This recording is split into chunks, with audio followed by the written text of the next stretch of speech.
मराठी भाषा गौरव दिनाचे औचित्य साधून आज महाराष्ट्र नवनिर्माण सेनेकडनं एक अनोखा उपक्रम राबवला जात आहे, तो म्हणजे अभिजात पुस्तक प्रदर्शनाचा।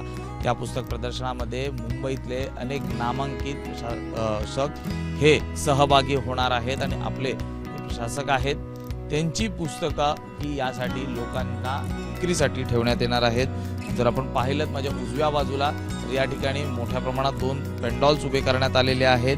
यामध्ये ही पुस्तकं नागरिकांसाठी प्रकाशकांकडून ठेवण्यात आलेली आहेत। आजच्या या कार्यक्रमाला जवळपास अनेक दिग्गज उपस्थित राहणार असून त्यामध्ये प्रामुख्याने ज्येष्ठ गायिका आशा भोसले, जावेद अख्तर, अभिनेता अशोक सराफ, सोनाली बेंद्रे, विकी कौशल, संतोष गोवारीकर, अभिजात जोशी, रितेश देशमुख, महेश मांजरेकर, शर्वरी वाघ, नागराज मंजुळे यांच्यासह लक्ष्मण उत्तेकर हे उपस्थित राहणार आहेत आणि यांच्यातर्फे कवितांचं वाचन देखील केलं जाणार आहे।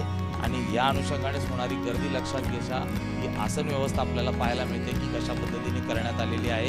जो पोलीस बंदोबस्त हा देखील या ठिकाणी राहणार आहे आणि आजच्या या व्यासपीठावरनं मराठी भाषेबाबत, मराठी कलाकार असो किंवा एकूणच मराठीबाबत राज ठाकरे आणि इतर मान्यवर काय बोलतात याकडे सर्वांचंच लक्ष राहणार आहे। व्हिडिओ जर्नलिस्ट हेमंत कदमसह मी सूरज सावंत, एबीपी माझा, मुंबई। एबीपी माझा, उघडा डोळे बघा नीट।